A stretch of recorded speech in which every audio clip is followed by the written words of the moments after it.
temblaban mientras sostenía las llaves de mi casa de playa.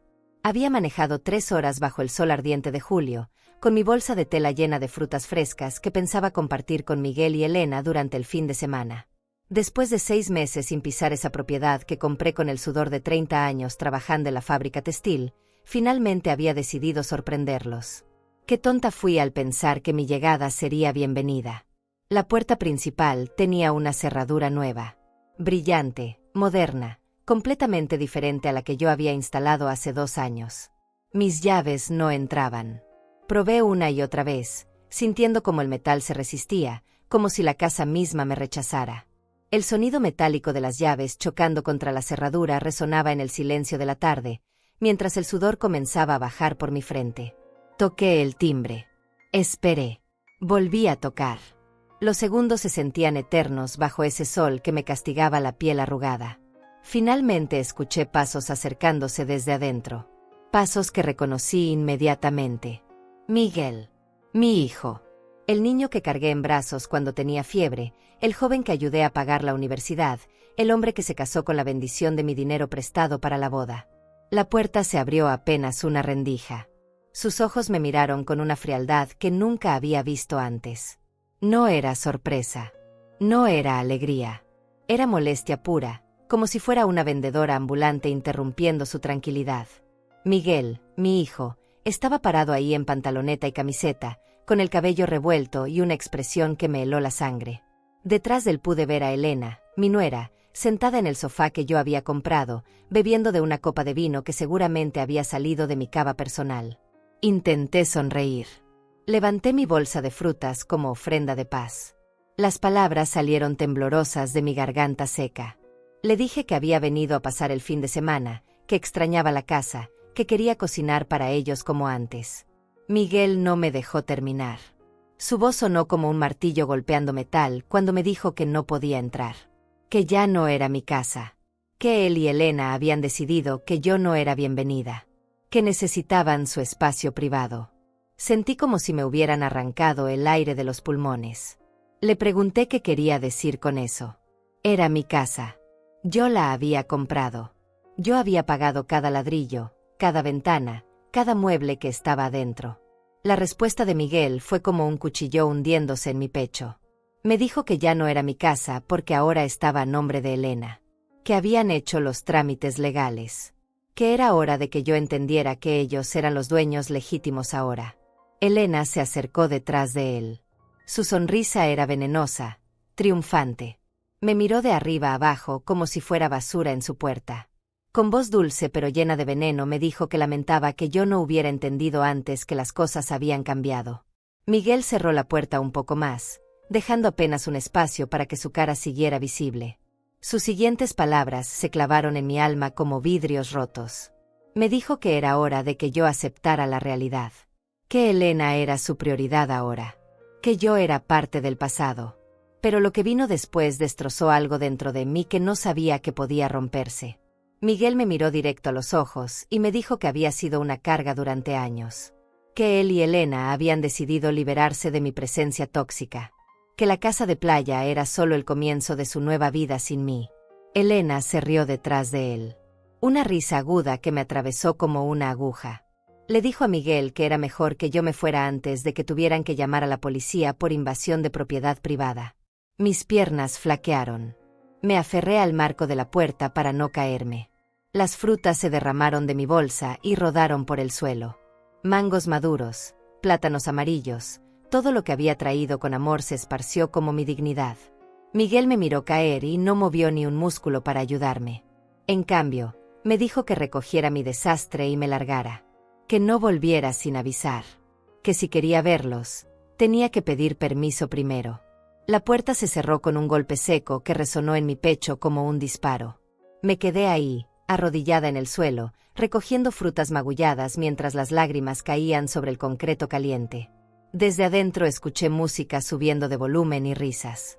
Mis propios muebles, mi propia casa, mis propios hijos celebrando mi humillación. Esa tarde, mientras manejaba de vuelta a la ciudad con el corazón destrozado y la mente confundida, algo se rompió dentro de mí. Pero también algo se endureció. Miguel había cometido un error. Había subestimado a la mujer que lo había criado. Había olvidado que yo no era solo su madre. Era Amalia Leiva. Y Amalia Leiva no se rendía tan fácilmente. Esa noche no pude dormir. Me quedé sentada en mi cocina, con una taza de té de manzanilla que se enfrió entre mis manos, recordando cómo había sido mi vida antes de que todo se volviera esta pesadilla. Cómo había creído que el amor maternal era suficiente para garantizar el respeto de mis hijos. Qué ingenua había sido. Hace 30 años, cuando Miguel tenía apenas 12 años, yo trabajaba dobles turnos en la fábrica textil. Mis dedos se movían sobre las máquinas de coser desde las 6 de la mañana hasta las 10 de la noche. El ruido constante de las agujas perforando la tela se había vuelto la banda sonora de mi existencia. Cada puntada era un centavo más para el futuro de mis hijos. En aquel entonces, Miguel era diferente. Venía corriendo a recibirme cuando llegaba a casa con los pies hinchados y la espalda adolorida. Me abrazaba y me decía que cuando fuera grande me compraría una casa bonita donde pudiera descansar. Sus ojos brillaban cuando me prometía que nunca me dejaría sola, que siempre cuidaría de su mamá. Esas promesas se sentían tan reales como el dolor en mis huesos después de 14 horas de trabajo. Yo le creía porque quería creerle. Porque necesitaba creer que todo ese sacrificio valía la pena. Que algún día mi hijo me vería como la heroína que había sido, no como la carga que ahora pensaba que era. Recuerdo el día exacto cuando decidí comprar la casa de playa. Miguel tenía 25 años y acababa de conseguir su primer trabajo como ingeniero. Llegó a casa emocionado, hablando de lo mucho que ganaba, de lo exitoso que se sentía. Me dijo que era hora de que yo me diera algunos lujos. Que merecía disfrutar después de tantos años de trabajo duro. Fue él quien me mostró el anuncio en el periódico. Una casa pequeña pero hermosa, a solo 4 cuadras de la playa. El precio era exactamente lo que tenía ahorrado después de 15 años guardando cada peso extra. Miguel me convenció de que era una inversión inteligente. Que podríamos alquilarla cuando no la usáramos. Que sería nuestro refugio familiar. Recuerdo su entusiasmo cuando firmamos los papeles. Caminamos juntos por la propiedad vacía, haciendo planes. Él me decía dónde pondríamos la mesa para comer frente al mar, dónde colgaríamos la hamaca para que yo descansara. Sus ojos brillaban igual que cuando era niño, pero ahora hablaba de cuidarme en mi vejez. Durante los primeros años, todo parecía perfecto. Miguel venía con Elena, que entonces era solo su novia. Cocinábamos juntos, compartíamos historias, reíamos hasta altas horas. Elena me ayudaba a lavar los platos y me decía que era la suegra con la que había soñado. Que nunca había conocido una mujer tan fuerte e independiente. Pero el primer cambio lo noté cuando Miguel se casó. Era sutil, casi imperceptible. Dejó de preguntarme cómo estaba mi trabajo.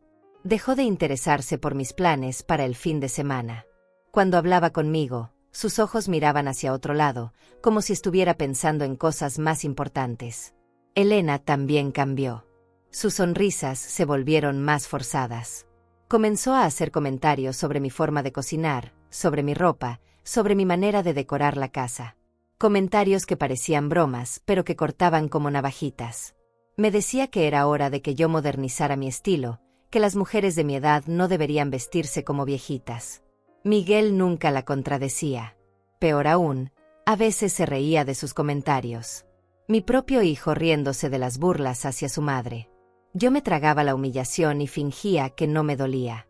Pensaba que era solo una etapa, que las cosas mejorarían cuando tuvieran hijos y necesitaran más a su abuela. El segundo cambio fue más obvio. Comenzaron a llegar a la casa de playa sin avisarme. Yo llegaba los viernes por la tarde y me encontraba con que habían estado ahí todo el fin de semana, que habían usado mis cosas, que habían invitado a sus amigos.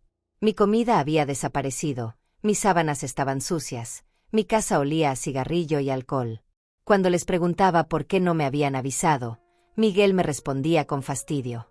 Me decía que no tenía que pedirle permiso a nadie para usar una casa que consideraba suya también. Que yo era demasiado posesiva, demasiado controladora. Que necesitaba aprender a compartir. Compartir. Esa palabra me dolía más que cualquier grito. Yo había compartido toda mi vida con él. Mi tiempo, mi dinero, mi salud, mis sueños. Había compartido hasta mis huesos, trabajando para que él pudiera estudiar. Y ahora él me decía que yo no sabía compartir. Elena aprovechaba estos momentos para intervenir con su falsa dulzura. Me decía que entendía mi apego a la casa, pero que también tenía que entender que Miguel era un hombre adulto que necesitaba su espacio. Que yo debería sentirme orgullosa de haber criado un hijo tan independiente. Independiente. Otra palabra que me atravesaba el pecho. Miguel era independiente para usar mi casa, para tomar mis decisiones, para ignorar mis sentimientos. Pero no había sido independiente para comprar su propia propiedad. No había sido independiente para construir su propia vida sin usar la mía como fundamento. Los últimos meses antes de la confrontación en la puerta, las señales eran imposibles de ignorar. Miguel llegaba a mi casa principal solo cuando necesitaba algo. Dinero prestado, favores, que cuidara sus plantas mientras viajaba. Sus visitas se habían vuelto transacciones comerciales. Yo era un banco, no su madre. Elena había dejado de fingir completamente.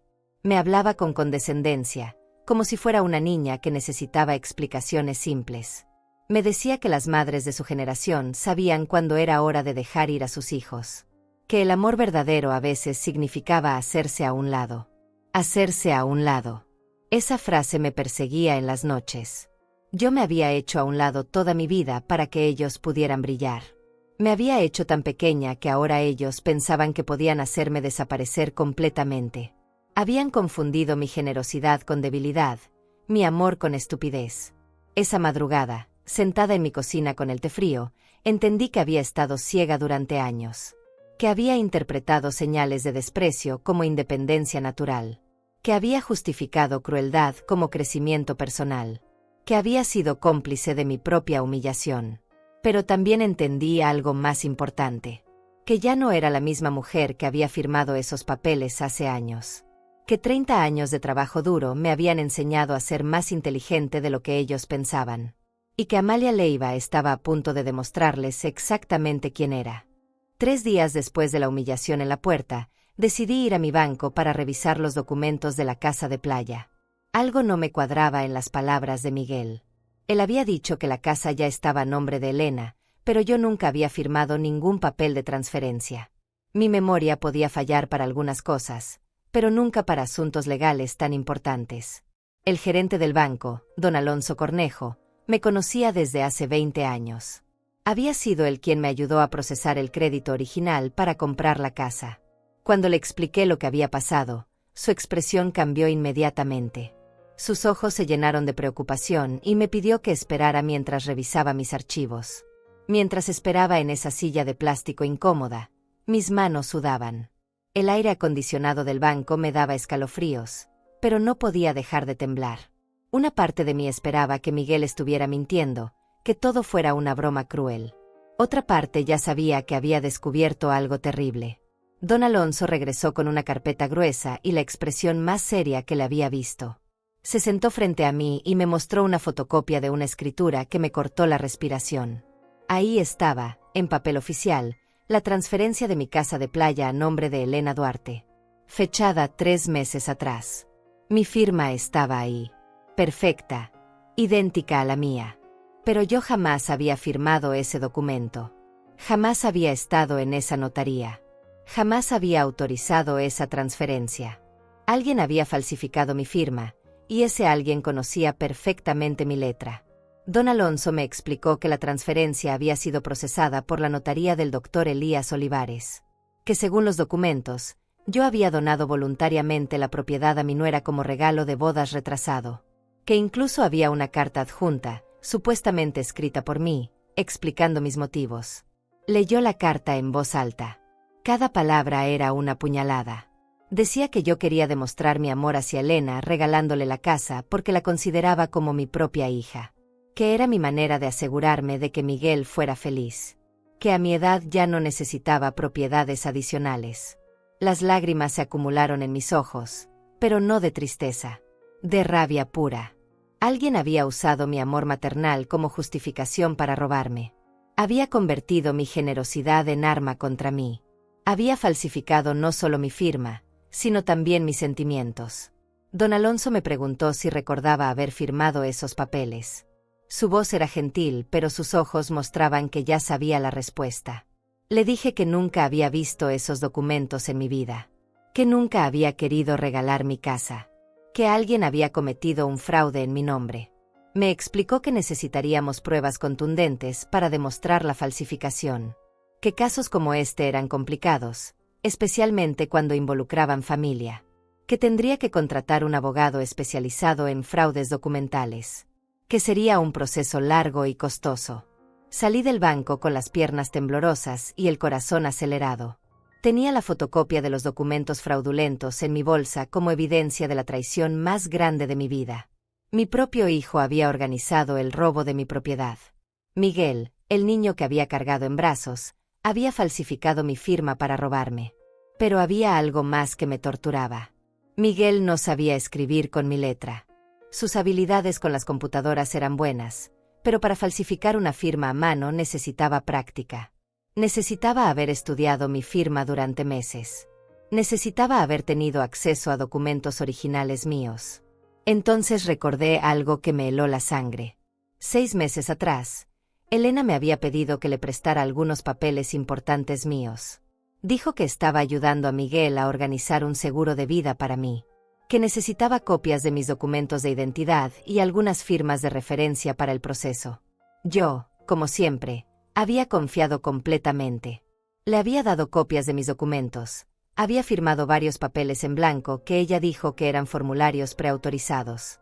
Había sido tan ingenua que incluso me sentía agradecida de que se preocupara por mi futuro. Ahora entendía que esos papeles no eran para ningún seguro. Elena había usado mi confianza para estudiar mi firma. Había practicado hasta perfeccionarla. Había planeado el robo durante meses mientras fingía ser mi nuera amorosa. Llegué a mi casa y busqué en mis archivos. Efectivamente, faltaban varios documentos importantes. Contratos viejos, papeles bancarios, recibos con mi firma. Elena los había tomado gradualmente, tan sutilmente que yo ni siquiera me había dado cuenta. Había sido la ladrona perfecta, robándome desde adentro de mi propia familia. Esa noche no pude comer. Me senté en mi sala con los documentos del banco esparcidos sobre la mesa de centro. Estudié cada línea de esa firma falsificada. Era perfecta. Mejor que muchas de mis firmas reales. Elena había sido meticulosa, profesional. Esto no había sido un impulso. Había sido un plan calculado. Miguel sabía. Tenía que saber. Nadie transfiere una propiedad sin que el esposo esté involucrado. Él había sido parte del plan desde el principio.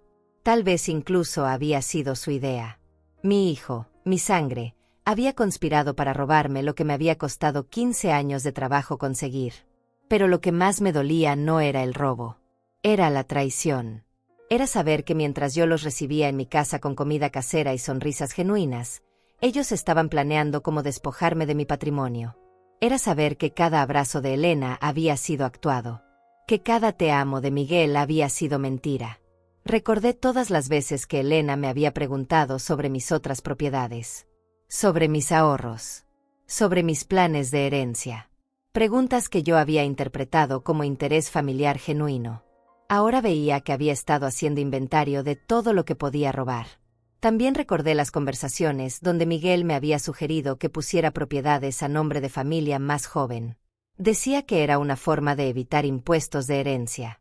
Que era más inteligente hacer las transferencias en vida. Yo había rechazado esas sugerencias porque algo en mi instinto me decía que era peligroso. Mi instinto había tenido razón. Pero había llegado demasiado tarde. Ya habían logrado robar mi casa de playa. Y ahora sabía que probablemente estaban planeando robar más. Esta había sido solo la prueba. El ensayo general para robos más grandes. Esa madrugada, mientras veía amanecer desde mi ventana, tomé una decisión. No iba a confrontarlos inmediatamente. No iba a llorar ni a suplicar. Iba a ser inteligente. Iba a reunir todas las pruebas necesarias. Iba a moverme en silencio, como ellos habían hecho conmigo. Miguel y Elena habían cometido un error fatal. Habían subestimado a Amalia Leiva. Pensaron que podían robarme y que yo me quedaría callada por vergüenza o por amor maternal. Pero habían olvidado algo importante. Yo había sobrevivido 30 años en trabajos duros. Había criado hijos sola. Había construido un patrimonio desde cero. Y ahora iba a demostrarles que robar a Amalia Leiva había sido la peor decisión de sus vidas. Los siguientes días pasaron como una pesadilla lenta. Miguel no me llamó. Elena no me escribió. Era como si después de robarme hubieran decidido que yo ya no existía para ellos. El silencio de mi teléfono se había vuelto ensordecedor. Cada vez que sonaba, mi corazón saltaba esperando que fuera Miguel pidiendo perdón, explicando que todo había sido un malentendido terrible. Pero el teléfono solo sonaba para vendedores de seguros y facturas pendientes. Mi hijo me había borrado de su vida después de robarme. No había remordimiento. No había culpa. Solo indiferencia fría, como si los 30 años que pasé criándolo no hubieran significado nada. Me quedé sentada en mi cocina durante horas, tratando de entender cómo había llegado a este punto. Cómo había criado a un hijo capaz de falsificar mi firma. Cómo había aceptado a una nuera que me había estudiado como si fuera su víctima perfecta. Cómo había sido tan ciega ante las señales. Pero mientras más pensaba, más piezas del rompecabezas se empezaban a encajar. Recordé la vez que Elena me había preguntado sobre mis cuentas bancarias. Había dicho que Miguel quería asegurarse de que yo tuviera suficiente dinero para cualquier emergencia médica. Que era responsabilidad de ellos conocer mi situación financiera para poder ayudarme. Yo había sido tan ingenua que hasta les había mostrado mis estados de cuenta. Elena había tomado fotos con su teléfono, supuestamente para mostrarle a Miguel más tarde. Ahora sabía que había estado documentando exactamente cuánto dinero tenía y dónde lo guardaba. También recordé cuando Miguel me había sugerido que cambiara mi testamento. Decía que el que tenía era muy viejo, que las leyes habían cambiado. Que sería mejor hacer uno nuevo con un abogado moderno. Incluso me había dado el nombre de un notario que, según él, era muy bueno y económico. Yo había rechazado esa sugerencia porque mi testamento actual me parecía perfecto. Dejaba todo dividido entre mis dos hijos por partes iguales. Pero ahora me daba cuenta de que Miguel quería cambiar eso. Quería asegurarse de que Elena también apareciera como beneficiaria directa. Busqué en mis papeles y encontré la tarjeta del notario que Miguel me había recomendado. Dr. Elías Olivares. El mismo nombre que había aparecido en los documentos de transferencia de mi casa. Miguel me había estado dirigiendo hacia el notario que después usaría para falsificar mi firma. Todo había sido planeado con meses de anticipación. Pero había algo más que me molestaba. Elena siempre había sido muy insistente en que yo guardara todos mis documentos importantes en un solo lugar. Decía que era más organizado, más seguro. Incluso me había regalado un archivero bonito para eso. Un archivero que tenía una cerradura muy simple, del tipo que cualquiera podía abrir con una horquilla. Revisé ese archivero y confirmé lo que ya sospechaba. Faltaban más documentos de los que había notado inicialmente. Copias de escrituras de mi casa principal, información sobre mi pensión, papeles de mi seguro de vida. Elena había estado sacando copias de todo gradualmente, tan despacio que yo nunca me di cuenta. Encontré algo más perturbador. En el fondo del archivero había papeles que yo no recordaba haber puesto ahí. Formularios bancarios a medio llenar con mi información personal. Borradores de cartas que supuestamente había escrito yo, pero con letra que no era mía. Elena había estado practicando falsificar no solo mi firma, sino también mi escritura completa. Uno de esos borradores me cortó la respiración. Era una carta dirigida al banco, solicitando agregar a Elena como copropietaria de mi cuenta principal de ahorros. La carta explicaba que Elena me ayudaba con mis finanzas porque yo ya no podía manejarlas sola debido a mi edad avanzada. Mi edad avanzada. Como si a los 71 años fuera una anciana senil incapaz de manejar mi propio dinero. Como si 30 años trabajando en fábricas no me hubieran enseñado a ser responsable con las finanzas. Elena me había estado pintando como una vieja incompetente para justificar tomar control de mis bienes.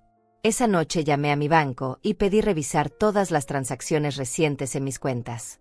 Quería asegurarme de que no hubieran logrado robar mi dinero también. El empleado me confirmó que no había habido transferencias no autorizadas, pero me alertó sobre algo preocupante. Me dijo que 3 semanas atrás alguien había llamado preguntando sobre los procedimientos para agregar un cotitular a mi cuenta. La persona había dado mi número de identificación y algunos datos personales correctos, pero cuando le pidieron confirmación de mi parte, nunca volvieron a llamar. Elena había estado tan cerca de robar también mi dinero. Solo mi costumbre de nunca responder llamadas de números desconocidos había evitado que completara ese robo también. Pero sabía que no se iba a rendir. La casa de playa había sido solo el comienzo. Busqué más evidencias en mi casa. Encontré que Elena había dejado rastros de su plan por todas partes. Una libreta con copias de mi firma practicada una y otra vez hasta perfeccionarla. Anotaciones sobre mis rutinas, sobre cuando salía de casa, sobre cuando recibía correspondencia importante. También encontré algo que me partió el corazón. Capturas de pantalla impresas de mis redes sociales. Elena había estado documentando mis publicaciones, especialmente las fotos de mi casa principal y comentarios sobre mi situación financiera. Había estado usando mis propias palabras como información para planear más robos.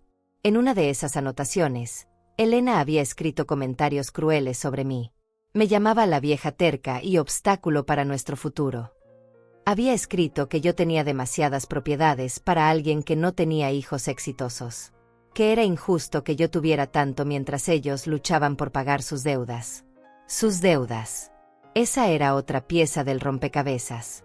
Miguel y Elena tenían problemas financieros que me habían estado ocultando. Los robos no eran solo codicia. Era desesperación. Habían visto mi patrimonio como la solución a sus problemas económicos. Recordé todos los regalos caros que Miguel le había estado dando a Elena en los últimos meses. El anillo nuevo, las vacaciones costosas, la ropa de marca. Había pensado que su trabajo le estaba yendo muy bien. Ahora entendía que había estado gastando dinero que no tenía, esperando robar el mío para cubrir las deudas. También recordé las conversaciones donde Elena mencionaba sus planes de renunciar a su trabajo para dedicarse a sus proyectos personales. Decía que Miguel ganaba suficiente para mantenerlos a ambos. Pero si Miguel tenía problemas financieros, esos proyectos solo eran posibles si robaban mi dinero. Esa madrugada, rodeada de evidencias de la traición más grande de mi vida, tomé varias decisiones importantes. Primero, iba a proteger el resto de mi patrimonio antes de que intentaran robarlo. Segundo, iba a reunir todas las pruebas necesarias para recuperar mi casa de playa. Tercero, iba a hacerlo todo en silencio absoluto.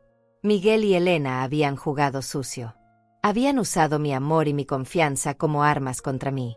Habían planeado robarme durante meses mientras fingían amarme. Habían convertido mi generosidad en mi debilidad. Pero habían cometido un error fatal. Habían dejado evidencia de todo. Eran ladrones amateur que se habían sentido tan seguros que no habían borrado sus rastros. Y ahora yo tenía todo lo que necesitaba para destruir sus planes. Amalia Leiva había sido víctima durante demasiado tiempo. Ahora era hora de convertirse en cazadora. A la mañana siguiente, me desperté con una claridad mental que no había sentido en semanas. Por primera vez desde la humillación en la puerta de mi propia casa, sabía exactamente qué tenía que hacer. Me vestí con mi mejor traje, el azul marino que usaba para ocasiones importantes, y salí de casa con un propósito que me daba fuerzas renovadas. Mi primera parada fue la notaría del doctor Elías Olivares. Necesitaba ver con mis propios ojos los documentos originales de la transferencia fraudulenta. Si iba a demostrar que mi firma había sido falsificada, necesitaba acceso a las pruebas físicas, no solo fotocopias. La secretaria de la notaría era una mujer joven de sonrisa profesional que me atendió con cortesía. Le expliqué que necesitaba revisar los documentos de la transferencia de mi propiedad, porque había algunas discrepancias que quería aclarar. Usé mi voz más dulce, la misma que había usado durante años para conseguir favores cuando necesitaba ayuda con Miguel. Cuando la secretaria me mostró los documentos originales, mi corazón se aceleró. Ahí estaba mi firma falsificada, pero también algo más importante. Había inconsistencias evidentes que un experto podría detectar fácilmente. La presión del bolígrafo era diferente en ciertas partes. Algunas letras tenían un temblor que mi mano firme nunca produciría. Le pregunté a la secretaria si recordaba cuándo se había procesado esa transferencia. Me dijo que había sido un día muy ocupado, que habían atendido muchos clientes. Pero recordaba que la señora que había firmado había venido acompañada de una pareja joven. Una mujer rubia muy elegante y un hombre alto que parecía nervioso. Elena y Miguel habían estado ahí. Habían traído a una impostora para hacerse pasar por mí. Alguien que había estudiado mi firma lo suficiente como para reproducirla convincentemente. La secretaria me describió a la falsa Amalia. Una mujer mayor, de cabello gris, que había hablado muy poco y había firmado rápidamente. Le pedí a la secretaria si podía ver las cámaras de seguridad de ese día. Me dijo que solo se guardaban por 30 días, pero que podía preguntarle al doctor Olivares si había alguna excepción. Cuando mencioné que sospechaba de fraude documental, su expresión cambió completamente. Me dijo que el doctor me atendería inmediatamente. El doctor Olivares era un hombre de mediana edad con la expresión cansada de alguien que había visto demasiadas traiciones familiares. Cuando le expliqué mi situación, no pareció sorprendido. Me dijo que casos como el mío eran más comunes de lo que la gente pensaba, que familias enteras se destruían por documentos falsificados. Le mostré mi identificación original y me pidió que firmara mi nombre varias veces en papel oficial. Comparó mis firmas reales con la que estaba en los documentos de transferencia. Incluso sin ser experto en grafología, las diferencias eran evidentes. La falsa tenía un estilo completamente diferente en la formación de ciertas letras. El doctor Olivares me confirmó algo terrible. Me dijo que la mujer que había firmado en mi nombre había venido muy bien preparada. Tenía documentos de identidad que parecían auténticos. Conocía detalles personales míos que solo familia cercana podría saber. Había sido una actuación muy convincente, pero me dio una esperanza. Me explicó que tenía derecho a solicitar una investigación criminal por suplantación de identidad y fraude documental, que con las pruebas adecuadas, podía no solo recuperar mi propiedad sino también procesar penalmente a los responsables. Mi siguiente parada fue la oficina del registro de propiedades. Necesitaba obtener copias certificadas de todos los documentos relacionados con la transferencia. Quería construir un expediente completo que ningún abogado pudiera desestimar. En el registro me encontré con algo que me sorprendió. La empleada que me atendió me reconoció inmediatamente. Me dijo que había estado esperando que apareciera porque algo sobre esa transferencia le había parecido extraño desde el principio. Me explicó que la mujer que se había hecho pasar por mí había actuado de manera muy nerviosa. Había evitado el contacto visual y había contestado las preguntas de forma evasiva. Además, había insistido en hacer todo el trámite el mismo día, sin dar tiempo para verificaciones adicionales. La empleada había anotado sus sospechas en el expediente, pero no había podido hacer nada más sin una denuncia formal.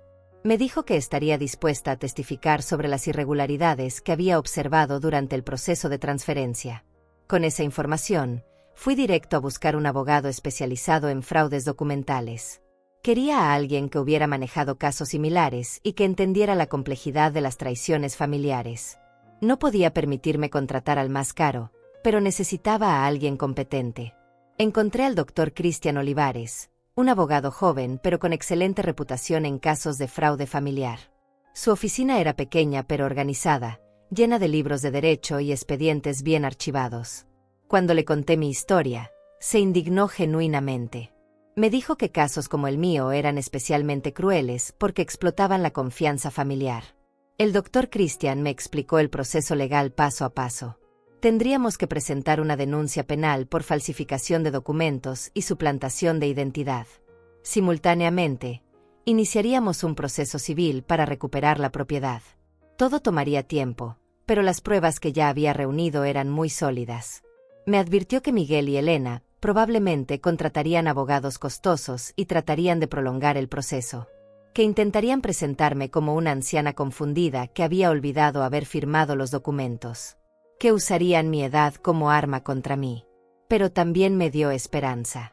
Me dijo que las inconsistencias en la firma eran evidencia contundente, que los testimonios de la secretaria y la empleada del registro agregarían credibilidad a mi caso, que tenía buenas posibilidades de ganar y recuperar mi propiedad. Le pedí que manejara todo con absoluta discreción. No quería que Miguel y Elena supieran que estaba investigando hasta que fuera demasiado tarde para que destruyeran evidencia. El doctor Cristian me aseguró que trabajaríamos en silencio total hasta tener todo preparado. Esa tarde fui a mi banco a proteger el resto de mi patrimonio. Hablé con don Alonso y le expliqué que había descubierto un intento de fraude en mi familia. Le pedí que pusiera alertas especiales en todas mis cuentas y que requiriera verificación presencial para cualquier cambio. Don Alonso me sugirió algo más. Me dijo que podía transferir mis ahorros principales a una cuenta nueva que solo yo conociera. Una cuenta con medidas de seguridad adicionales que sería imposible de hackear o falsificar. Acepté inmediatamente. También cambié las cerraduras de mi casa. Contraté a un cerrajero que instaló un sistema nuevo que solo yo conocía. Si Elena había hecho copias de mis llaves viejas, ya no le servirían. Mi hogar volvía a ser realmente mío. Esa noche, sentada en mi cocina con todos los documentos organizados sobre la mesa, me sentí diferente. Ya no era la víctima confundida que había sido hace una semana. Ahora era una mujer con un plan, con pruebas, con abogados, con estrategia. Miguel y Elena seguían celebrando en mi casa de playa robada, sin saber que cada día que pasaba estaba reuniendo más evidencia contra ellos. Pensaban que habían ganado. Pensaban que Amalia Leiva se había rendido sin pelear. Pero estaban a punto de descubrir su error más grande. Habían robado a la mujer equivocada. Y ahora esa mujer tenía todo lo que necesitaba para destruir sus vidas completamente. La guerra silenciosa había comenzado. Y yo ya estaba ganando. Mientras yo trabajaba en silencio reuniendo evidencia y preparando mi contraataque legal, Miguel y Elena vivían como si hubieran ganado la lotería. Durante las 2 semanas siguientes, los observé desde la distancia, documentando cada movimiento, cada gasto, cada señal de su falsa felicidad construida sobre mi robo. Mi vecina Gloria Rodríguez se había convertido sin saberlo en mi fuente de información más valiosa. Gloria era una mujer de 60 años que siempre había sido muy observadora y chismosa, cualidades que ahora me resultaban extremadamente útiles.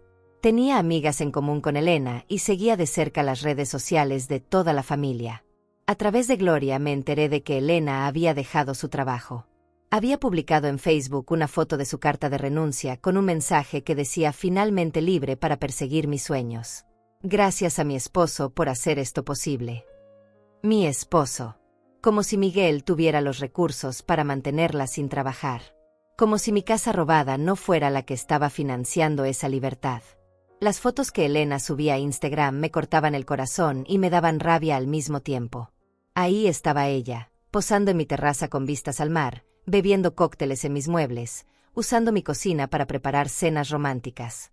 Cada imagen tenía decenas de comentarios de amigas felicitándola por su nueva casa de playa y su vida perfecta. Miguel también había comenzado a publicar contenido que me enfermaba. Fotos de atardeceres desde mi balcón con frases motivacionales sobre liberarse de las energías tóxicas y construir tu propio destino.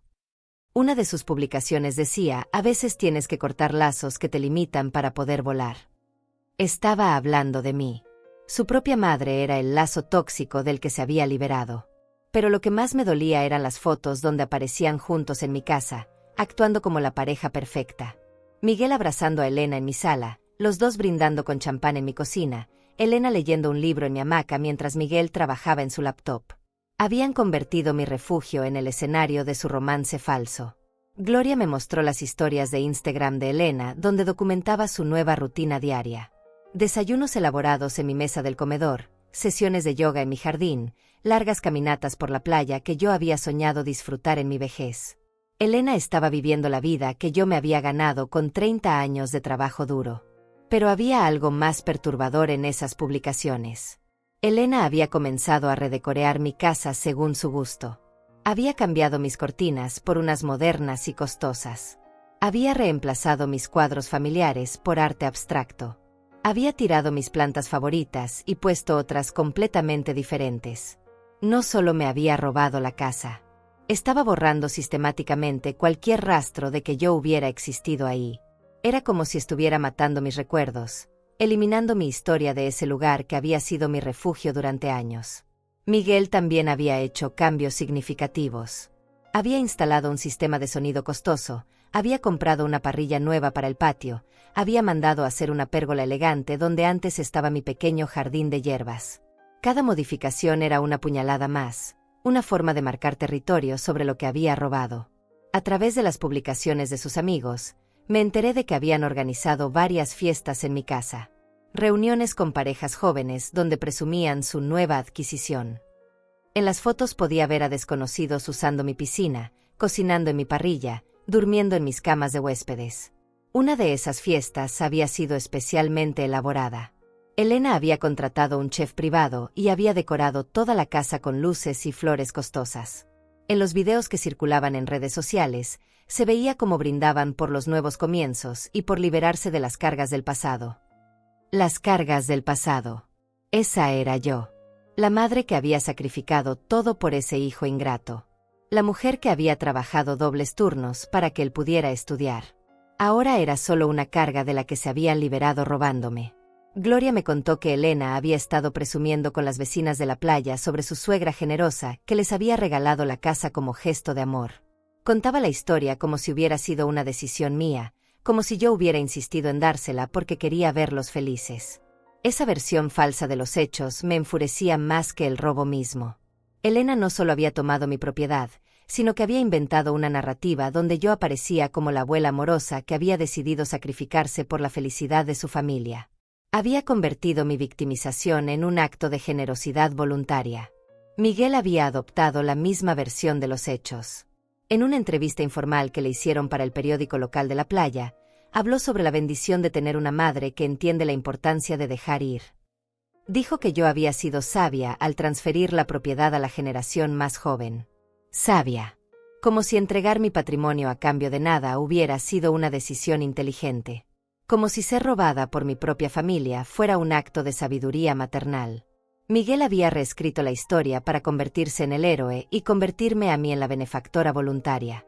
Lo más doloroso era ver cómo sus amigos los felicitaban por haber heredado la casa. En los comentarios de sus publicaciones, la gente escribía cosas como «qué suerte tienen de tener una familia tan generosa» y «Miguel, tu mamá debe amarte mucho para regalarte algo así».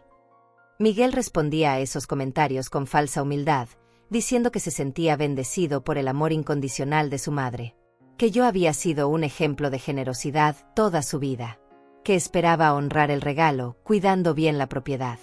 Mientras tanto, mi teléfono seguía en silencio. No había recibido ni una sola llamada de Miguel desde el día que me cerró la puerta en la cara. Ni una disculpa por la forma cruel en que me había tratado.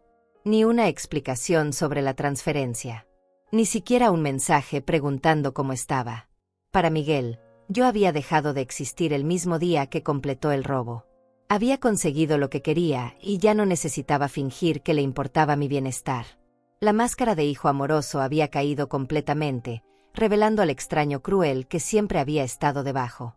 Elena tampoco había intentado contactarme. En sus redes sociales no había ni una sola mención de mí como persona. Era como si los años de convivencia familiar nunca hubieran existido. Como si las cenas navideñas, los cumpleaños celebrados juntos, las conversaciones íntimas hubieran sido solo mi imaginación. Pero mientras ellos vivían su fantasía de riqueza robada, yo seguía trabajando metódicamente. Cada foto que publicaban se convertía en evidencia de su estilo de vida financiado por mi robo. Cada gasto documentado en redes sociales sería útil cuando el juez tuviera que decidir sobre reparaciones económicas. Durante esas 2 semanas, también descubrí algo más perturbador. Elena había comenzado a contactar a mis otros conocidos, especialmente a las pocas amigas que tenía en común con ella. Les había estado contando su versión falsa de los hechos, pero con detalles adicionales diseñados para hacerme quedar mal. A través de Gloria supe que Elena había estado diciendo que yo estaba confundida por la edad y que había creado problemas innecesarios después de regalar la casa. Que Miguel estaba preocupado por mi salud mental porque yo había comenzado a inventar historias sobre robos inexistentes. Era una estrategia diabólica. Elena estaba sembrando la semilla de que yo era una anciana delusional cuyas acusaciones no debían tomarse en serio. Estaba preparando el terreno para cuando yo finalmente contraatacara, construyendo una narrativa donde cualquier acción legal de mi parte sería vista como el berrinche de una vieja senil. Pero Elena había subestimado algo fundamental. Yo tenía documentos. Tenía testigos. Tenía evidencia física. Y muy pronto, tendría la oportunidad de demostrar exactamente quién era la mentirosa en esta historia. Mientras ellos celebraban en mi casa robada, yo terminaba de preparar su destrucción total. Después de 3 semanas de investigación silenciosa, el doctor Christian me confirmó que teníamos todo lo necesario para proceder. Las pruebas eran abrumadoras. El análisis grafológico había confirmado que mi firma había sido falsificada. Los testimonios de la secretaria de la notaría y la empleada del registro eran sólidos. Las inconsistencias en los documentos eran evidentes incluso para ojos no expertos. Era hora de actuar. Pero yo quería hacer esto de una manera que Miguel y Elena nunca olvidarían. No iba a aparecer gritando en su puerta como una loca desesperada. No iba a suplicar ni a llorar. Iba a demostrar mi verdad con la dignidad que ellos habían tratado de quitarme. El doctor Christian había programado la presentación de la denuncia penal para un viernes por la mañana. Pero yo tenía otros planes para el jueves anterior. A través de Gloria había descubierto que Miguel y Elena iban a organizar una fiesta grande ese fin de semana para celebrar el cumpleaños de Elena. Habían invitado a más de 30 personas a mi casa robada. Decidí que esa fiesta sería el escenario perfecto para mi revelación. Contraté los servicios de un notificador judicial profesional, el señor Luciano Duarte, un hombre serio de unos 50 años que había manejado cientos de casos similares. Le expliqué exactamente lo que quería que hiciera y cuándo. También contacté a un periodista local, la señora Sara Cornejo, que había escrito varios artículos sobre fraudes familiares. Le conté mi historia y le mostré las pruebas. Ella se indignó genuinamente y me ofreció cubrir el caso desde el principio. Quería que la historia de Miguel y Elena se hiciera pública para advertir a otras familias sobre este tipo de traiciones. El jueves por la tarde, mientras Miguel y Elena ultimaban los preparativos para su fiesta del día siguiente, yo me vestí con mi mejor vestido negro y me dirigí a la casa de playa. No iba sola. Me acompañaban el doctor Christian, el notificador judicial, la periodista y Gloria como testigo moral. Llegamos exactamente a las 5 de la tarde, cuando sabía que Miguel y Elena estarían en casa preparando todo. El sonido del timbre interrumpió la música que salía desde adentro. Pude escuchar voces apagadas y pasos acercándose a la puerta. Elena abrió la puerta con una sonrisa que se congeló instantáneamente cuando me vio. Detrás de ella apareció Miguel, y su expresión cambió de sorpresa a pánico en cuestión de segundos. Sabían que algo estaba mal. Podían sentir que su mundo falso estaba a punto de colapsar.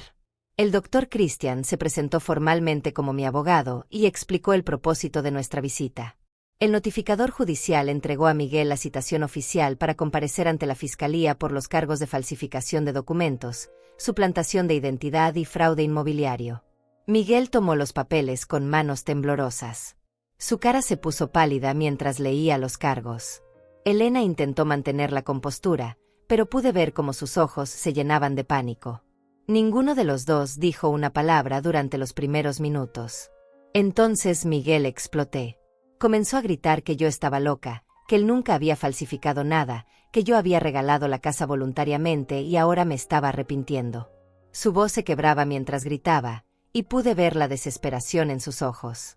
Elena trató de ser más estratégica.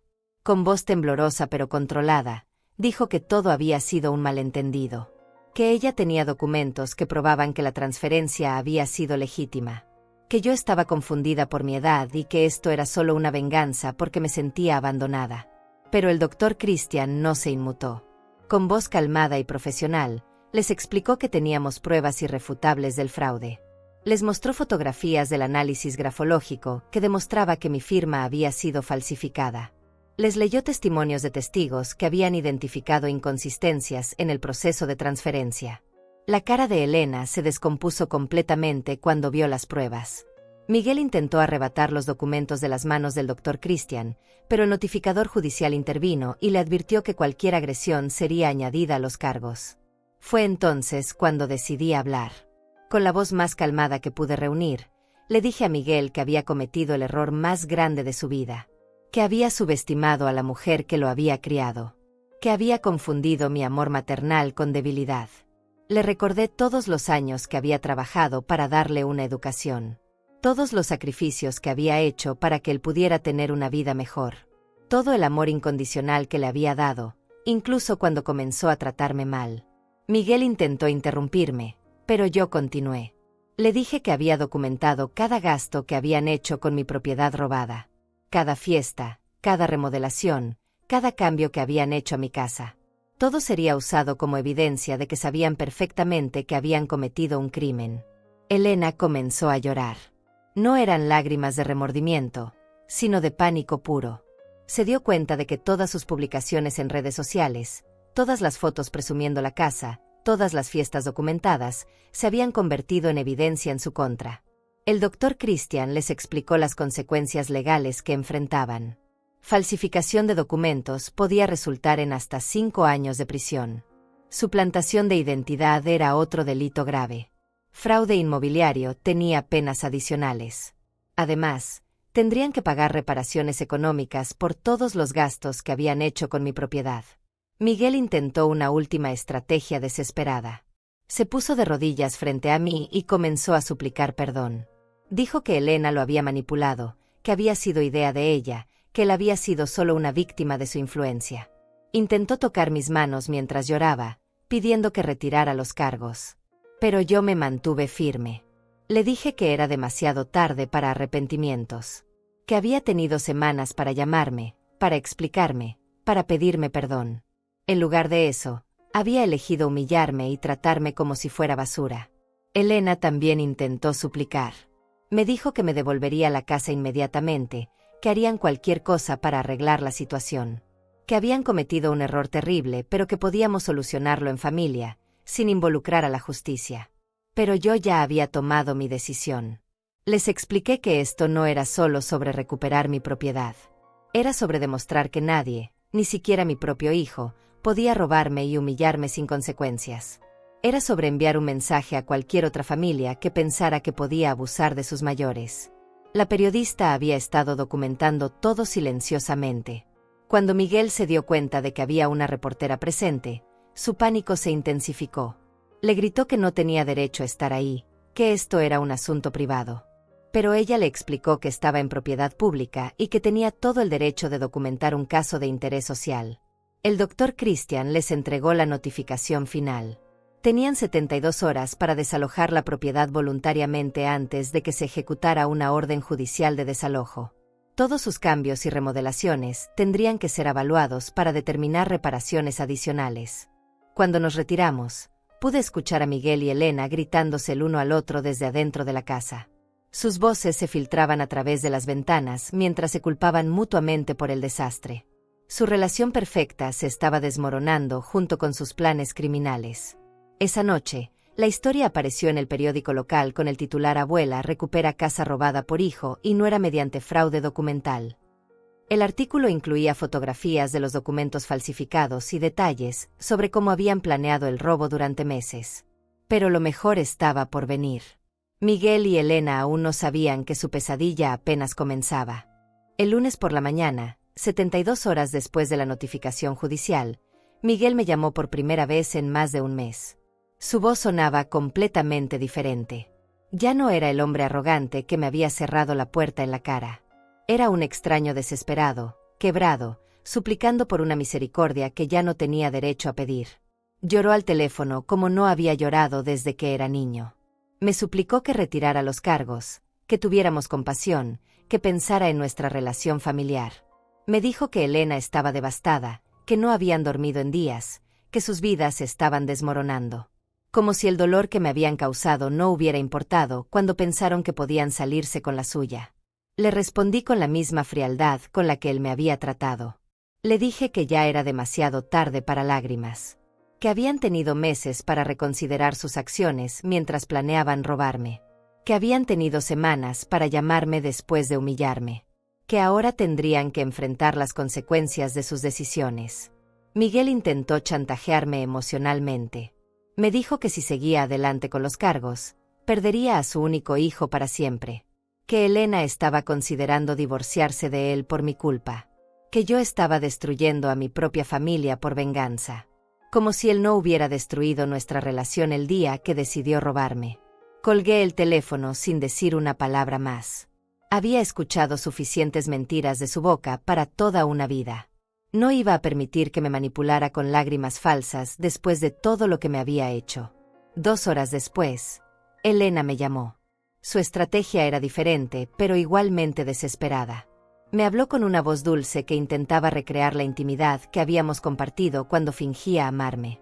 Me dijo que Miguel la había obligado a participar en el fraude, que ella había sido solo una víctima de su manipulación. Elena me contó una historia completamente inventada sobre cómo Miguel la había amenazado con dejarla si no participaba en el plan. Dijo que había estado aterrorizada, que no había sabido cómo decirme la verdad, que había estado planeando confesarme todo antes de que yo descubriera el fraude. Sus mentiras eran tan elaboradas que casi admiré su creatividad. Pero yo había visto las notas escritas de su puño y letra donde me llamaba obstáculo y vieja terca. Había visto cómo había practicado mi firma hasta perfeccionarla. Sabía que Elena había sido la arquitecta principal del robo, no su víctima. Le dije que guardara sus actuaciones para el juez. Que ya no era la anciana ingenua que había creído en sus mentiras durante años. Que ahora sabía exactamente quién era y de qué era capaz. Elena comenzó a llorar al teléfono, pero sus lágrimas ya no tenían poder sobre mí.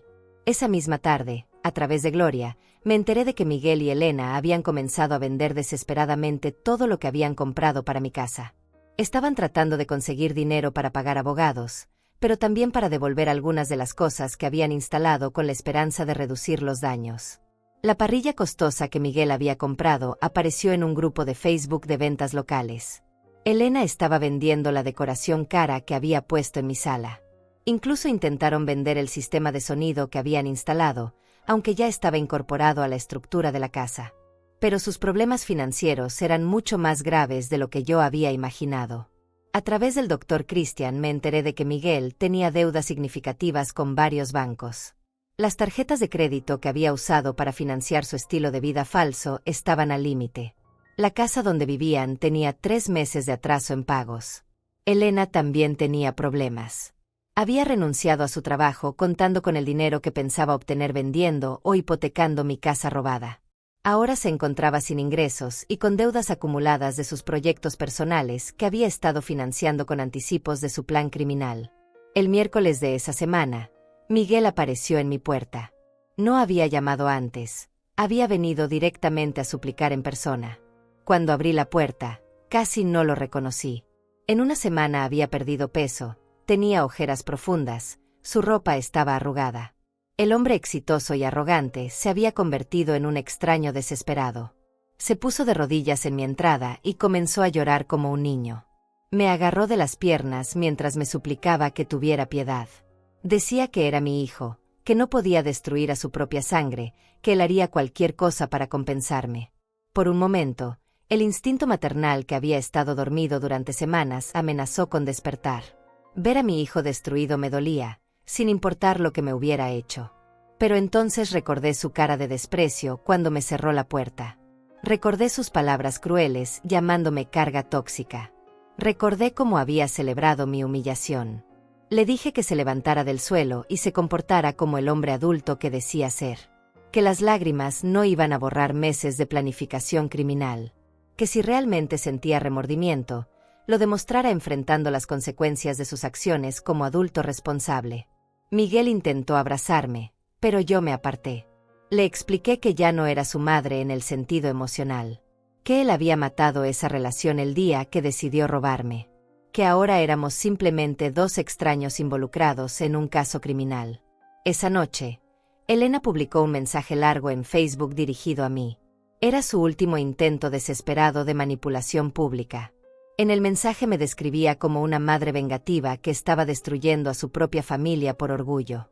Decía que Miguel estaba enfermo de depresión por mi crueldad y que yo iba a cargar con la culpa si algo le pasaba. El mensaje también incluía mentiras sobre nuestra historia familiar.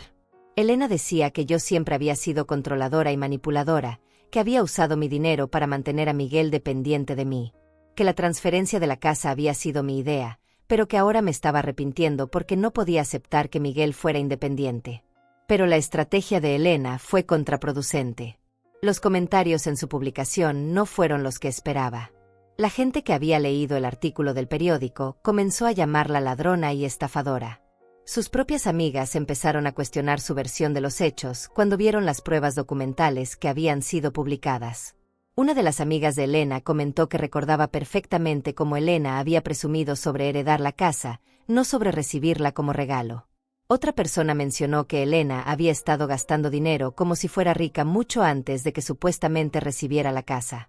Para el viernes de esa semana, Miguel y Elena habían contratado un abogado defensor, pero las noticias que les dio fueron devastadoras. El licenciado les explicó que las pruebas en mi contra eran prácticamente irrefutables.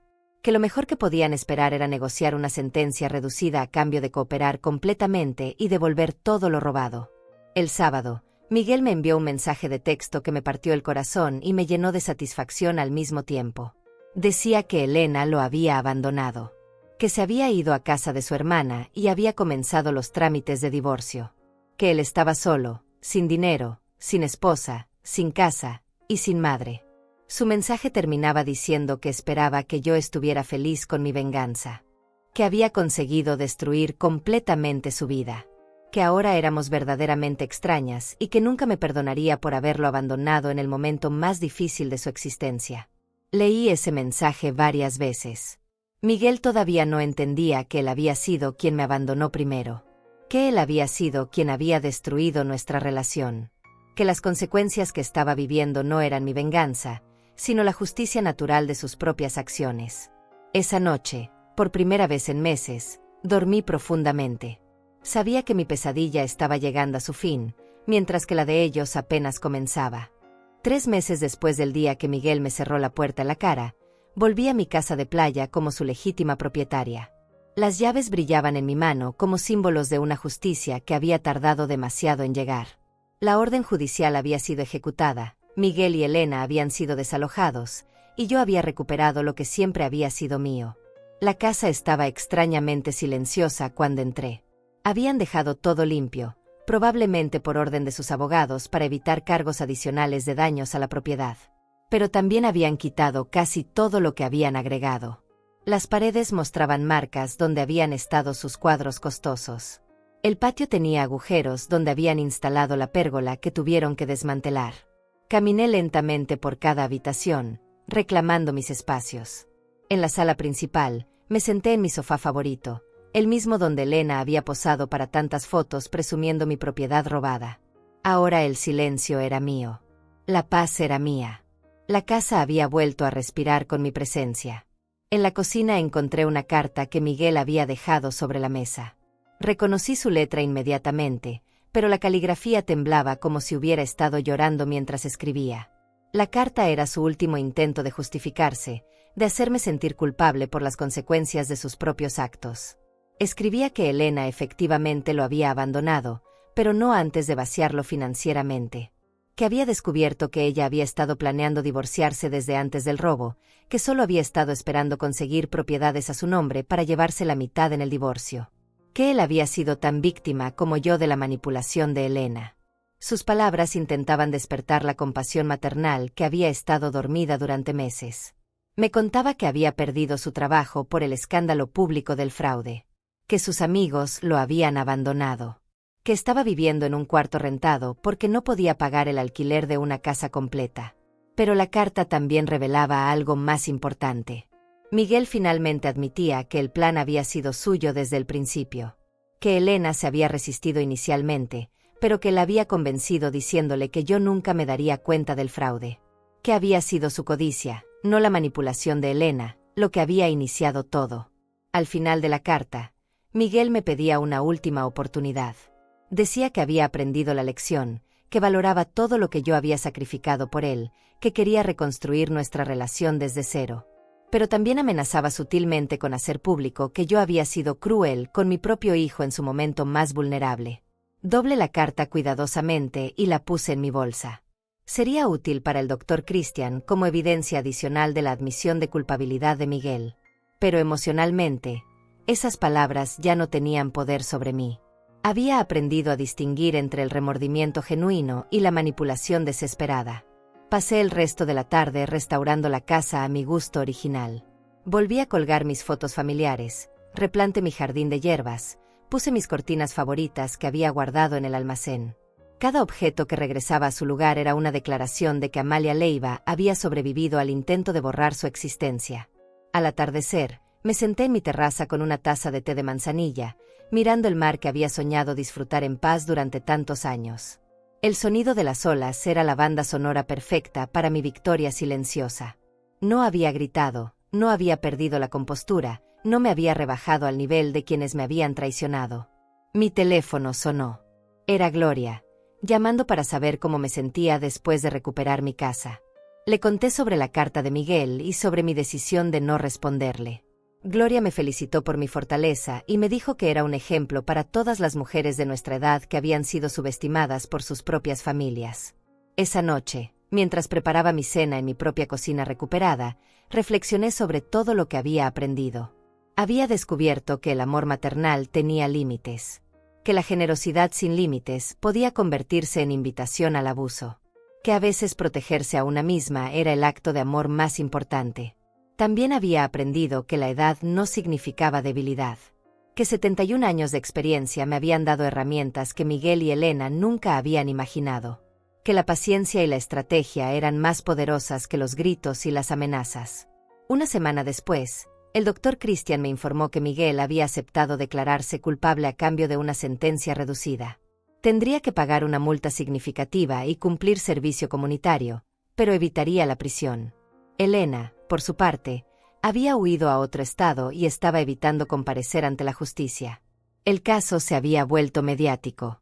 Varios programas de televisión habían cubierto la historia como ejemplo de fraude familiar contra adultos mayores.